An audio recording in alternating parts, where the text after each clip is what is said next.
Hey everyone, it's Mark, your firefighter, realtor, and out-of-state investor. Today I have an amazing guest on. He goes by Hugo Alonso. He is from Stay Winning. He is a producer of a financial health podcast. So, Hugo, welcome to my channel. Hey, Mark, thank you so much for having me. How are you today? Great, good. I'm glad we finally got to connect. I'm glad we finally found time to get you on my channel, but I've been following you for a while. I love all the content you put out on Twitter, YouTube, Instagram. But why don't you tell my audience a little bit about yourself? Yeah, I appreciate the support you've been showing me on social media. A little bit about me. I'm Hugo Alonso. I'm 34 years old. Sticking to the finance topics, I would say I'm a real estate millionaire. I'm a venture capitalist, and I'm just someone that wants to keep making content to help out people. Yes, I love the mission. Like you were talking a little bit earlier off camera about just trying to help others. But kind of, can you give my audience a little bit backstory of kind of where this all started from and where your journey began? Yeah, so I was saying my interest in personal finance, and we talked a little bit about this off camera. I was 15. I had a new job and my dog got sick. And I had this dog since I was in second grade. So at this point, I'm around 10th grade. And I took him to the vet, and it was about $250 to put him to sleep and about $800 to start treatment. And then it wasn't guaranteed that he'll make it. So my whole paycheck was pretty much that. And the only choice I had was to put him to sleep. And this guy was my best friend since second grade. I grew up in a single parent family home. So I would even play soccer with my dog. He'd be goalie and I'd shoot the penalty kicks, and he'd block him half the time. So he literally was my best friend. Like, I know it's like they call him Matt's best friend, but definitely we grew up together. So I had to put him to sleep. That was painful to me. And at that point I was like, I don't want to feel like this again. I don't want to hurt anymore. I was like, if I had money, I had hope. Um, putting him to sleep didn't give me any type of hope. So that was one thing that started my interest in money, or what we call personal finance. And number two, I was also playing soccer at the time. Unfortunately, I had to stop playing soccer after my household became a single parent family household. But during soccer, I would see all these nicer neighborhoods on the away games. Right? I grew up in the neighborhood where it wouldn't be rare to hear gunshots or helicopters or parties till 4 in the morning, or dogs barking, or dogs on the street, or potholes, someone just falling, or cars speeding through. Um, but that insight of seeing those nicer neighborhoods that were just maybe 10 miles away, 15 miles away, was nice to know that, hey, there's a better out there and it's not that far away from me. So I saw other people are able to have that life. I figured, why can I not have that life? Especially back then, where they will still do the Pledge of Allegiance in school and preach capitalism and the American dream. And, you know, I think I like to say that I'm an example of that. Yeah, I love it.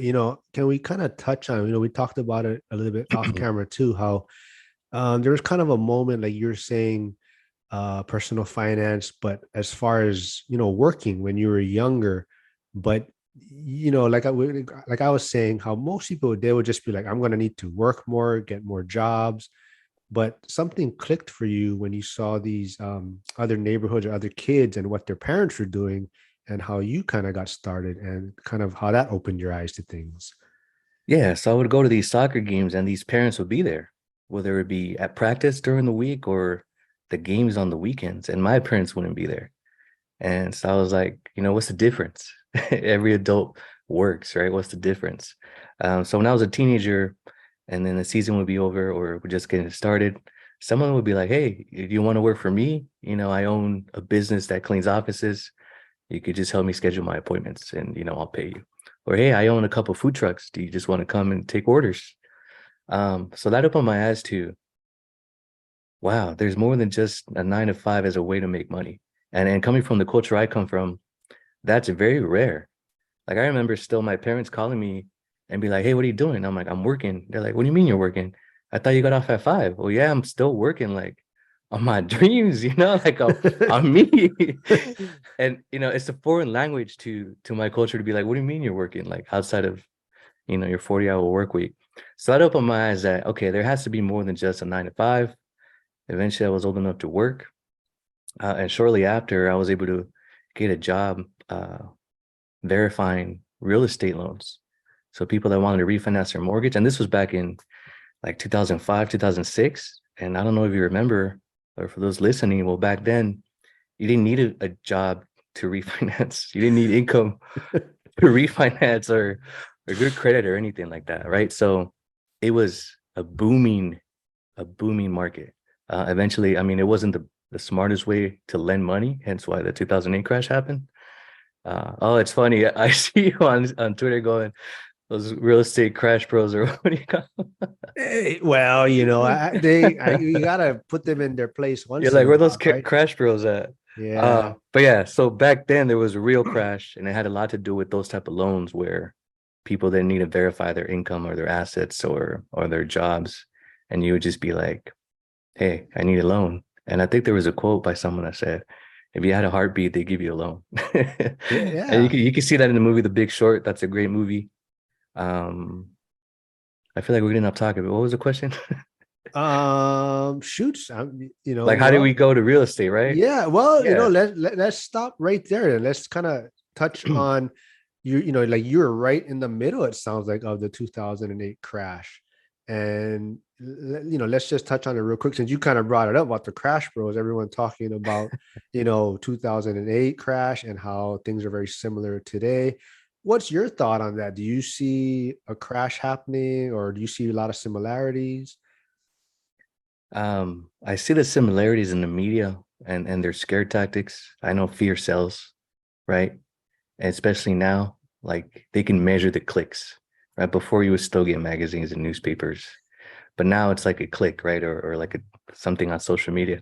So I see the similarities in that fear aspect, right? The huge difference though, and this is not just for the crash bros, but just anyone that wants to learn about real estate or who wasn't there. Um, the difference now is that the borrower is a much more qualified borrower than they were back in 2006, 2007. So that means the borrower now would do whatever it takes and has shown that responsibility through their finances, their jobs, their income, that they would make the mortgage payment first and then not eat a meal. And we're already seeing that because inflation is squeezing a lot of people.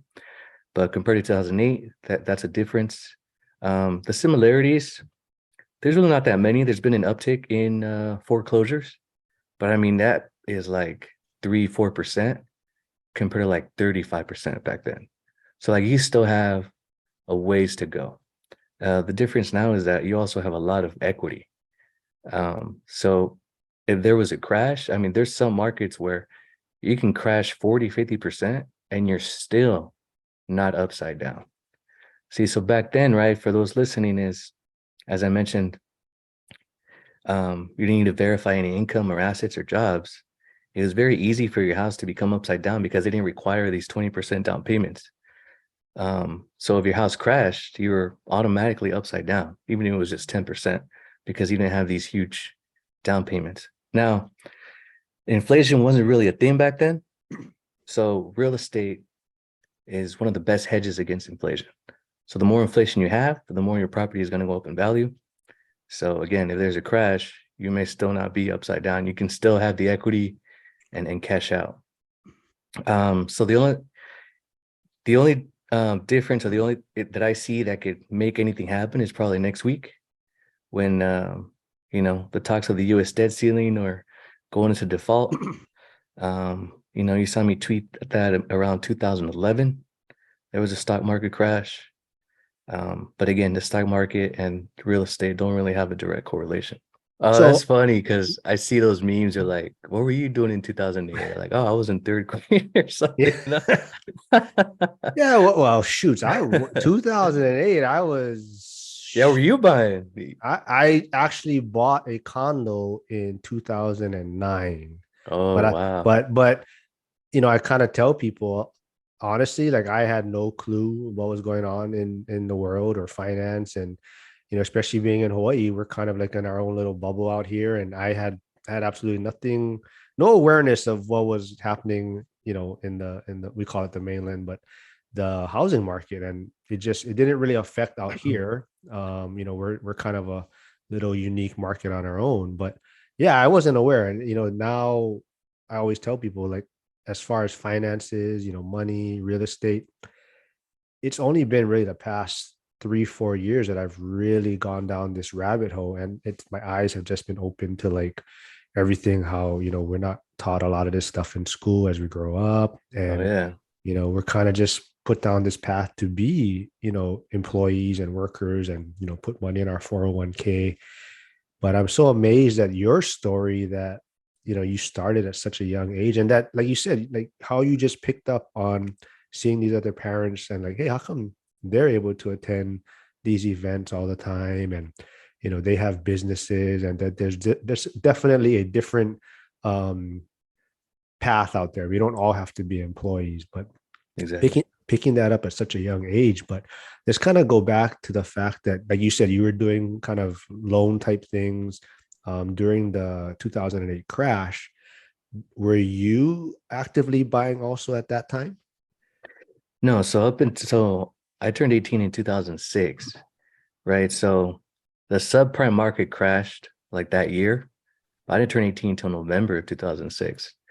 So um I wasn't even thinking about buying real estate at that point. I was like, oh, I want to be a full-time loan officer because I saw the commissions that they were making, right? I'm like, wow, with one deal you can make what people make working 50 hours a week a whole month, just one deal can really change it. But when I turned 18, the subprime market crashed. So now there's no such thing as no income, no asset loans. Um, but shortly after that, as we talked a little bit off camera, yeah, I started working at the bank, and I just knew I had to buy real estate. I didn't know about timing the market. I didn't know if it was a good market to get into or is a bad market, or if the rates were considered good or bad at that time. I just knew, hey, I see people that have a better quality of life, and what they all have in common, or most of them, is they own real estate. And I figured I had to live somewhere anyways, right? I would see my mom, as we talked a little bit off camera, um, like it's in California. I mean, like it's really hard for one person to be on their own and paying rent plus utilities and groceries. So I would see the landlord pull up, and she was a great lady, but I would see her pull up in like a brand new Hummer, and I'd be like, "Whoa, my mom just paid her that rent, and that paid the Hummer." I just thought that was so cool. Like, why can't that be me? Especially if that lady was an immigrant, right? So it's like if she's an immigrant, and this is before computers or before computers on your phone, right? If she can do it, I can do it. And when I was working at doing loans, I was like, wow, she bought this in 1993 for 120,000, and now it's worth $500,000.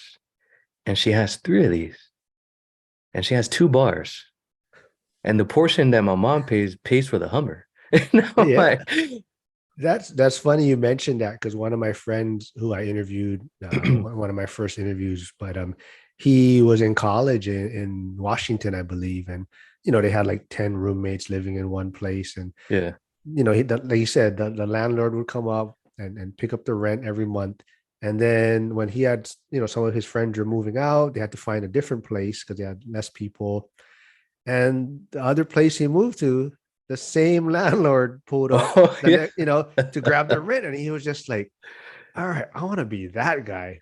And Exactly. that's kind of what put him down the path of, financial freedom and real estate. And but yeah, it's amazing how much power real estate has. And I'm glad, I'm sure you're glad you got started at such a young age. I I like to think wasted so, yeah. so many opportunities, and I'm Oh, glad I got I plenty of those. well, we've all made mistakes. So, how about we Yeah. transition to that right now then? Maybe what was your first purchase, or kind of what was your biggest mistake you might have made along this journey so far in real estate?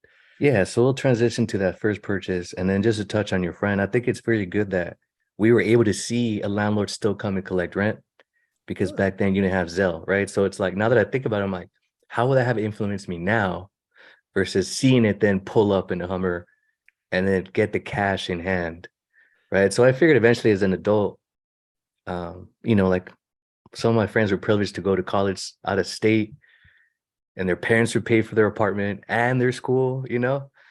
And I had a job at the bank, and I was like, I can't let that go because my parents aren't going to pay for me to move out. And that's where I figured I have to own something. And I have to move out, but when I move out, I don't want to put money in someone else's pocket. I want that money to go to my pocket. And that's before I knew about hard savings. So working at the bank, I actually started shopping for real estate when I was 22. And I'm very thankful to be exposed to the real estate market as a teenager in high school, the banking industry as my early adulthood, so I can learn the terminology of a simple savings account, what a checking account does, what an overdraft fee is, things that you don't learn in school and things that my culture is not like familiar with, right? It's like I come from a background, it's like, oh, you have a savings, go put it under the mattress. And then you hope you don't get mugged, right? You hope there's no right? So it's like, oh, I know what it's, and then working at the bank, it's like, oh, I don't have to worry about a minimum balance or anything because, it's part of the perk of being there. But as I mentioned a little bit off camera, people will call in, ask for their balance. I will see they had a mortgage, and I'll be like, hey, what's your rate? How much did you pay? And it wasn't anything for me to make a sale or a referral. It was literally for my own knowledge and education. Because in the neighborhood I grew up or in the family I grew up, there really wasn't a role model or someone I can go to, like a go-to person that was like a resource. So anytime I would see someone with a nice car and I was like, oh, I want that car one day, I would ask them, do you mind me asking how much you paid? You know? Um, and I think that's okay when you're like young because people just they kind of overlook that. If I was to ask them that now, they're like, what's your, it's none of your business, right? Yeah. When you're a teenager, maybe they might see themselves in you and be like, okay, he has aspirations or something, right? So they're able to tell you these things, and that's how I learned. But in 2022, um, I started shopping for real estate. I had a nice savings account because I was living at home. Had a nice 401k that I was able to contribute a lot because I was living at home. So my expenses weren't what they are today. So I took advantage of that. And I started shopping. But at this point, I think it's like 2008, 2009, maybe, or 2010, 2009 that I was shopping for real estate. And that's when I knew there's people with money out there because I only had 3.5% down. And that's what I recommend everyone start off with because you want to keep the most cash in your pocket for other investment opportunities, especially if you're going to plan to live at the house for a while. But in those 2 years, I was getting outbid every single time. I put in an offer and someone will come and buy it cash. So all these banks were taking those offers instead. So 2 years later, right? If you look at the real estate value in that at that time, you can see in 2012 it starts going back up. So the market is stabilizing. So by the time I was able to get something, I went from shopping for a 2 bedroom, 2 bath to getting a studio condo. That's how much the market changed in that 2 year period where I was almost giving up. But someone at my new job, I was at a different department. Um, they said they got a condo a few months before, and that just remotivated me because I'm like, wait, we're making similar amount of money. You bought something, then I could still get something too. And even though it was just a studio, I was like, I had to start with somewhere. If there's going to be no space, I'd rather have it be no space where it's just me. If there's going to be no bed, that's fine. I can deal with that, right? Because I never had my own bedroom or even my own bed. I slept on the mattress on the floor and it was a shared bedroom. So I figured the way I would think was like, one day I'm going to have a family and I don't want them to, like, as I mentioned earlier, right? Like, I have good examples of role models, but I did have good examples of what not to do and what I didn't want to be like, right? And one thing I learned at an early age was self accountability or like responsibility, like the powers of decision making. Right? A lot of people complain, "Oh, this happened to me. This happened to me." It's like, no, we can decide what we want to do, right? So I decided I'm going to buy a home first and then start a family. So I remember, and I tweeted about it as well. You might have seen it, but I remember I was on an air mattress when I lived there, and I'd be sleeping. I just roll over and I wake up because it was so loud. And it sucked, and it was cold back then. But now I can look back and be like, man, I would do that all over again. I was 24. Hell yeah, I'll sleep on an air mattress again if I could, if that's what it took to get real estate. I remember for the first 6 months, I ate PB&J sandwiches and top ramen, and totally worth it for anyone listening. Totally worth it, especially if you're in your 20s, before kids, where you could still get function on 4 hours of sleep. Yeah, yeah. You're making me feel old, man. So hopefully maybe someone can hear that and be maybe they're in that situation, and they can know that it's very possible. Did you have any mistakes along the way getting this first property, or so this? Do you still have this property? Are you renting it out? I still have that property now. It was 10 years last month.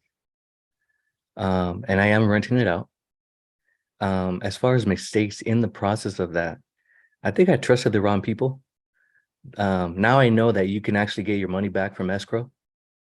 Back then, I guess, because they knew the escrow people, they let me know ahead of time. If it doesn't go through, like, you can't get your money back. So I lost like around $2,200 right there, which took me some time again to make up and be able to have a whole down payment and closing costs again. So I would say that was a mistake I made. So for anyone listening, yes, 99% of the time you can get your money back from escrow if the deal falls through, especially at the market at that time. So I would say that was one mistake I made, which probably pushing back a couple months. Well, I mean, so as far what about from the renting or I guess management or becoming, having rentals now? Do you have any advice or mistakes that you've made from that aspect? Yeah, for sure. Looking back, I would say yes, I would do a few things differently. So once I started getting equity, I cashed it out, and instead of investing or buying more real estate, I just partied with the money because um, like they say the you're like similar to the five closest people you hang out with, right? So at this point, I'm fresh out of college. So I got the condo on my last semester of college, and I put all the money towards it. That I didn't even have money for the cap and gown or the degree. So I had to postpone my graduation simply because I couldn't pay for the cap and gown, not because like I failed or anything. Um, but I felt like I was doing really well, especially at that age, and especially with the people that I grew up with in the hood. And maybe I should have outgrown people a lot faster. I don't know if that was the case, but I definitely, if I have, I would not use my equity again to cash out and just party with it. I would take that equity and invest most of it, and I would just probably take a trip with like 2 grand Yeah. and then use the rest for more real estate. Um, so I would probably have a bigger real estate portfolio if it wasn't for that. I just took it out and just partied with it. And I don't think I should have done that. Very great advice. I mean, yeah, like you saying, I wasted tons of opportunities partying and, buying useless stuff. And yeah, but when you see it now, I'm like, man, I could have all these properties and so much more. I could easily be retired. But, we all kind of figure it out, hopefully at different points. And definitely, like, I agree, like you're the five people that, you're close or hanging out with.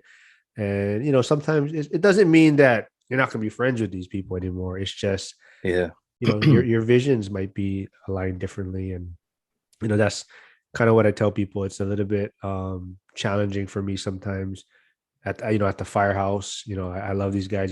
These are like my family, but at the same time, a lot of them are just working for that pension already, and that's their vision. They're saying this is the pension, is the plan, and they want Yeah. to work 25, 30 years. And I definitely was headed down that path, and now I'm more like, I could have a great career, 15 years and, be retired and Oh, doing for other sure. things. And so, yeah, I totally agree. But, I also want to kind of touch on as far as, your out there trying to help people, like you're saying, a producer, financial health. Hmm. But is there any like book or podcast that you follow that helps kind of, not necessarily give you material, but give you different ways to look at things about money and where you're learning from? Um, I don't think there's one specific book that I read from beginning to end. I have read some clips or what's called excerpts of Rich Dad Poor Dad. There's a great YouTube video on it that summarizes like 8 big points. But I don't think I've read a book, personal finance wise, that from beginning to end that I'd be like, oh, this is what I recommend and this is what I should pass on. And sometimes I feel guilty about that because a lot of people that I do look up to can answer that question for you and be like, this is the book. This is the book I recommend. And then they go, this is the book I wrote. But for me, I mean, I just read a lot of articles and a lot of just from talking to people is mostly where I get my information now, my knowledge that I've gained throughout the years. So I do enjoy reading, but not sitting down and reading the book from page one to the end. Yeah, are you gonna give your secret? Like, where do you get all your? I see because a lot of your, when you tweet stuff or even Instagram, they're always from these amazing articles. Like you're pulling stuff from. And so, do you like spend hours looking for different articles, or like, how do you get all your information? You know what? A lot of stuff, and it's easy now. Google really spies on you. Your phone really spies on you, right? So now just I don't know if you have Android or iPhone, but on Android, when you open up your phone, there's a whole left section that just recommends articles to you. And if all I'm talking about is money all day, every day, then that's all it's recommending to me. And then people find my information, then I look at their information, right? So like we found each other on social media. Now I learn from you. Um, Same thing with the people I met at FinCon. Now I learn from them. And I'm like, oh, you got 40 doors and you're 40? Like, all right, that's possible for me too. Um, some people on LinkedIn that are like in the North American real estate. I'm not sure exactly what the abbreviation is. Association of Realtors, I think that's what it is. Some economists. Um, yeah, anywhere I can. I'm always open to learning. So it doesn't really feel like I'm digging or trying to look for stuff. It's just I'm always open to learning. I'm always interested in talking about business, real estate, finance, crypto. So if I see something, I'm gonna read the article and be like, I think I should share this. Whether it's on LinkedIn, whether it's on Twitter, whether it's you that I follow, someone else I follow, and do my own interpretation of it, or be like, oh, that could be a good video. Let me break it down even further, and you know, and give people more detail to help them out. That way could be more like a one-stop source um, from different people, and just matching out together for one topic. But yeah, LinkedIn is helpful. The people I follow there, um, some people from the Association of Realtors, some economists, some people that have served under the White House administration uh, that were economists under certain presidents, a little bit of everything. But before I post it, I trust in myself. I'd be like, okay, that's accurate. Because I also see information that's very inaccurate. And I'm like, that's not true. But then I realize, is this person saying the incorrect information to get more engagement on their post? Mm. Something as simple as misspelling a word, or they could see like top five or like here's 5 things, and then 4 of them are right, and the one of them is wrong. And I'm like, well, are they doing that to create a stir and engagement? Because now with social media, the more controversial you are, the more viral you can get. The more viral you get, the more growth you get. The more growth you get, the more sponsorships and money that you can make, right? So at the end of the day, I do trust my own judgment before I share it, whether it's on Instagram or Twitter or YouTube. Yeah. So, let's touch on that real quick since you kind of do you have a favorite platform? Is Twitter your favorite? Instagram? I would say Twitter is my go-to because I feel that's where most of my audience is. I think if you notice, we probably engage more on Twitter, you and me, Yeah. versus other platforms. I do like where Elon Musk is taking the company. I just applied for the subscription service.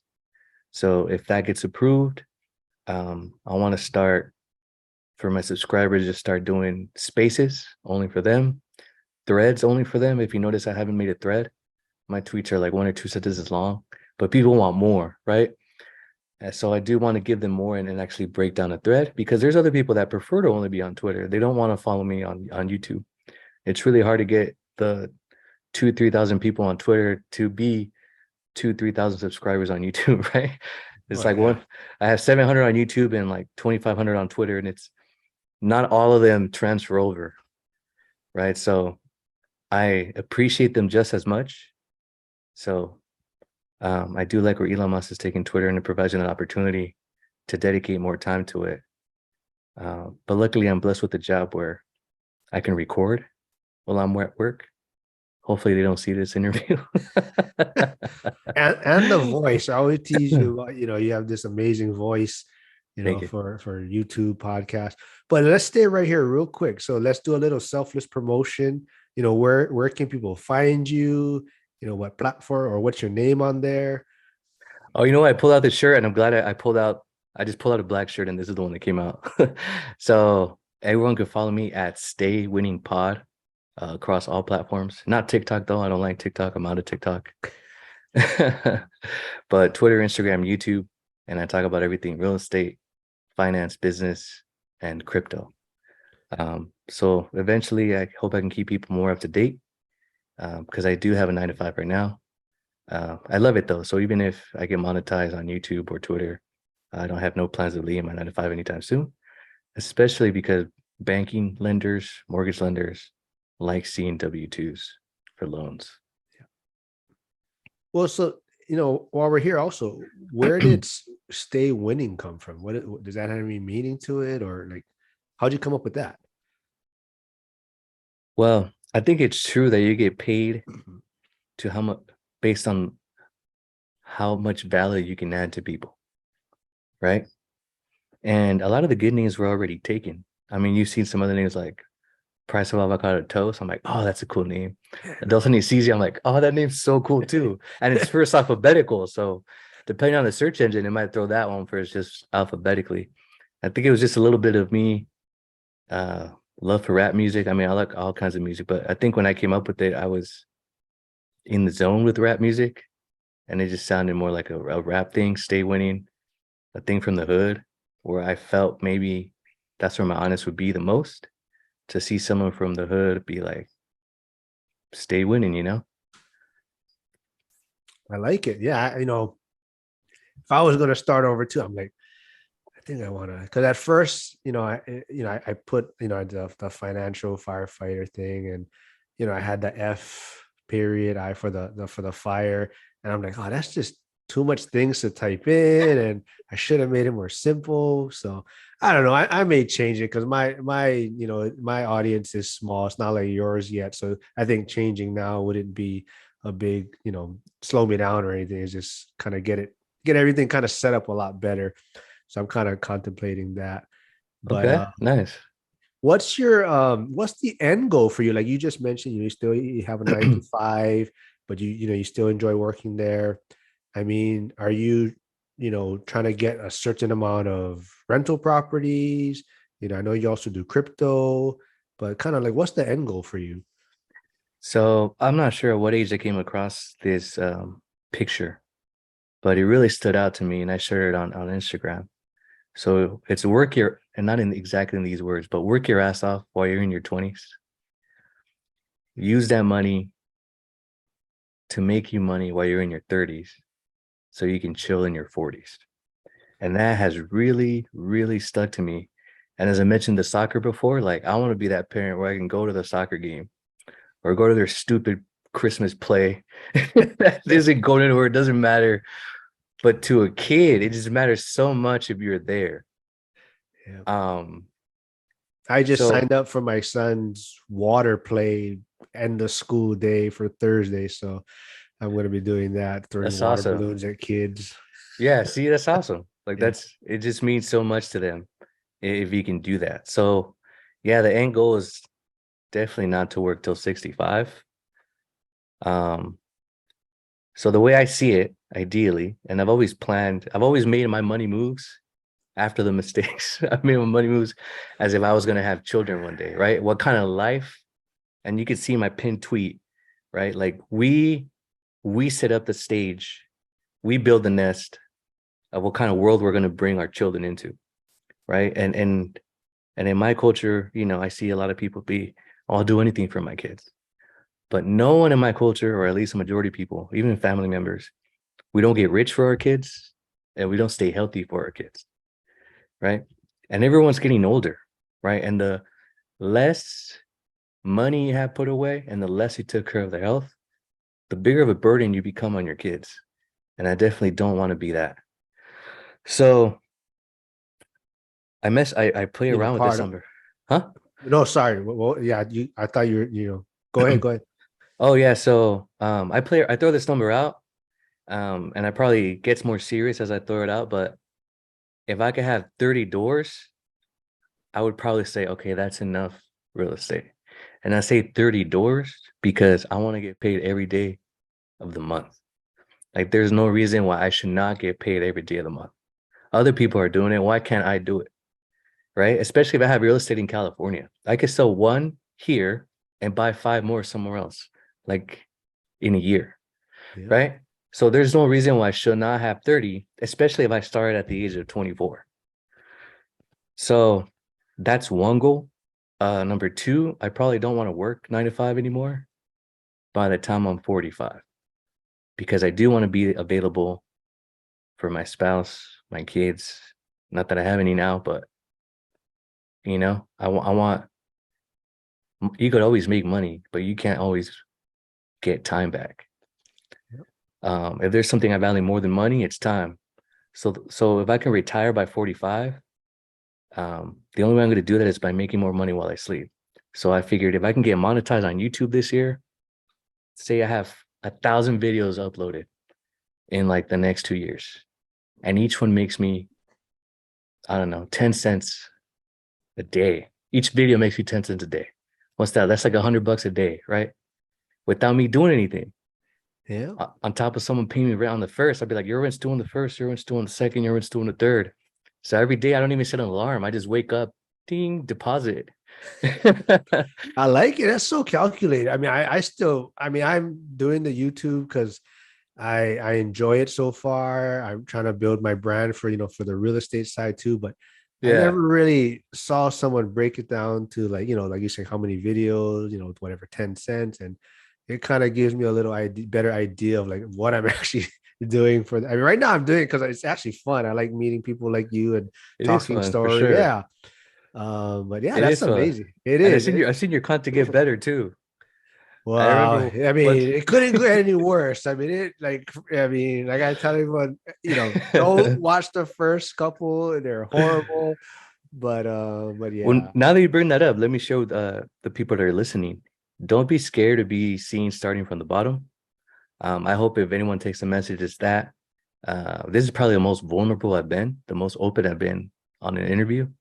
And I want to do that because I want people to relate and know that it is possible. So don't be scared to start from the bottom.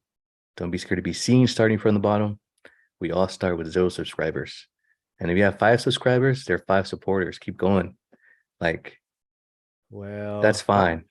my five was like fake email, like five fake email Your accounts. spam email account. My mom, my dad, my grandma, just click, click, click.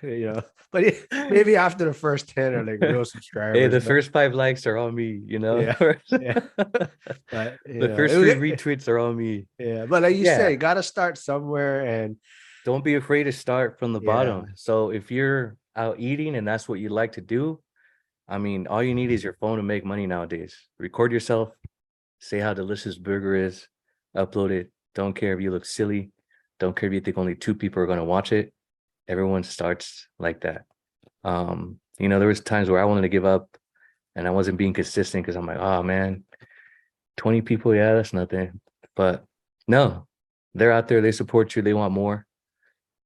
So keep going and feel free to reach out to me if you feel stuck in any way when it comes to making any type of content. Um, but other goals, So in my 40s, I see myself running for office, um, because I feel at that moment I would have millions. Like your life doesn't really change after 20 million. I mean, I know people that are worth. I personally know people now that are worth like $400 million, and their life isn't really any different than Elon Musk. Like, there's really not much more you can buy over that, right? You still have a mansion, you still have a yacht, you still have a private jet. The only thing that's different is the type of jet, the type of mansion.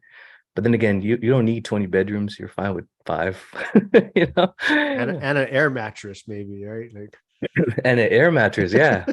If all you need is 4 hours of sleep to keep going, like, you know, stay ahead of your competition. But I definitely see myself running for office in my 40s. I say my 40s because I think that's where I will be financially stable enough where I can't be bought. I don't want to be influenced. They're not going to be like, hey, if you vote this way, we'll give you $1 million. And I'd be like, no, you can't. I want to do the right thing.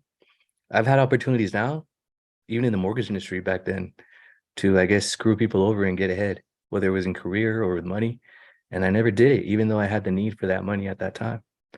So I think whether it's city, county, state, or DC, we need more people like that that are willing to look out, that will remember that they work for the people, not that the people work for them.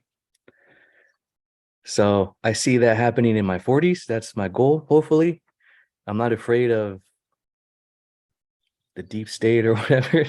I'm not afraid to be people's voice that feel like they don't have a voice. Um, whether it's, controversial or not, it's whatever the right thing is. And I'm all for it. And then I want to go back to making more movies, man. I don't know if you know, but that's mostly where the producing comes from. So I got a degree in film. I recently went to Universal Studios, went to the backlot tour, and realized I miss making movies. I miss being on set, pigging out. you know, you're throwing out all kinds of stuff now that I didn't expect. Run for office, making movies. it's limitless. It You should be know, no limit to we should want have to conquer the discussed this next before stage. we started recording. This stuff all caught me from came out of left field for me.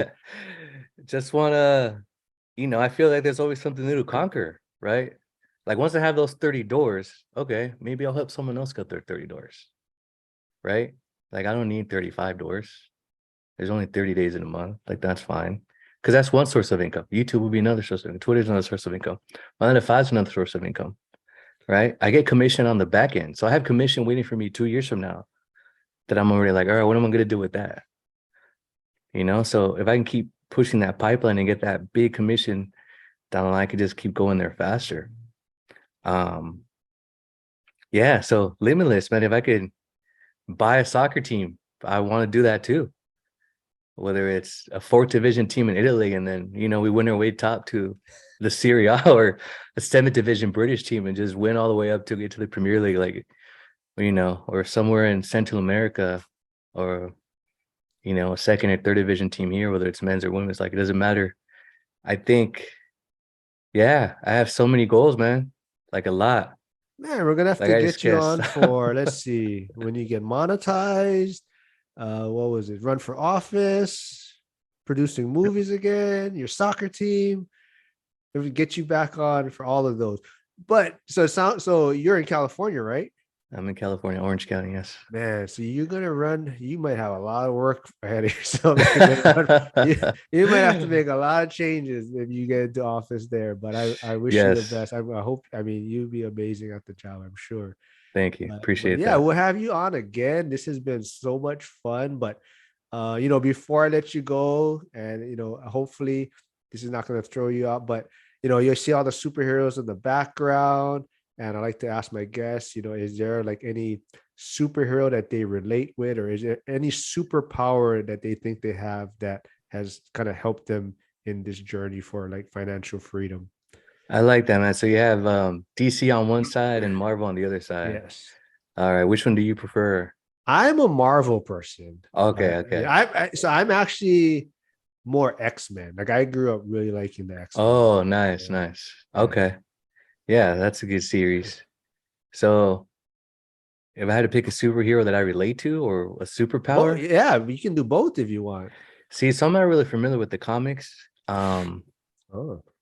But the few Marvel movies I have seen, whether they're Disney or not, have been really good. I've enjoyed them, so I don't hate them. But I don't really go out and look for them. But if I was to narrow down one superhero, it would probably be Batman, Hmm. just based on Batman's background, and then just based on him being untouchable now, right? So again, I'm not familiar with the comics, but there's this movie scene where I guess he's with two girls and they either fall into like the fountain in the hotel or something, and they're kicking him out because they're being reckless. And he's like, just wrote a check. He's like, no, this is my hotel now. So that's cool. Like that's really cool. So yeah, so favorite superhero will probably have to be, if I had to narrow it down, would be Batman. So as I mentioned off camera, you know, a hard childhood, and now his money's limitless, and he helps people. Um, so I think if I was to package it up in one superhero, Batman would be my choice for sure. That's awesome. Yeah, I think it seems like that's Batman is kind of the number one choice that my guests give. And I think a lot of it too is because he doesn't really have any superpowers. He's just a hard worker, and he has a lot of wealth and he just works harder than a lot of people. And it sounds just like how you are. And I can't wait to follow you some more and see what you accomplish. And like I said, we're gonna have to get you back on for, like I said, each thing that you hit, you're when you get monetized and everything. But it's been fun connecting, and I'm glad we found the time to kind of get to know each other a little bit better. And we'll have you back on again. Yeah, I appreciate your time. Thank you for having me. And then, I'll have you on my podcast soon when I open up to guests as well. But thank you so much for your time and stay winning, Mark. All right, man. We'll talk soon. All right, take All care. right.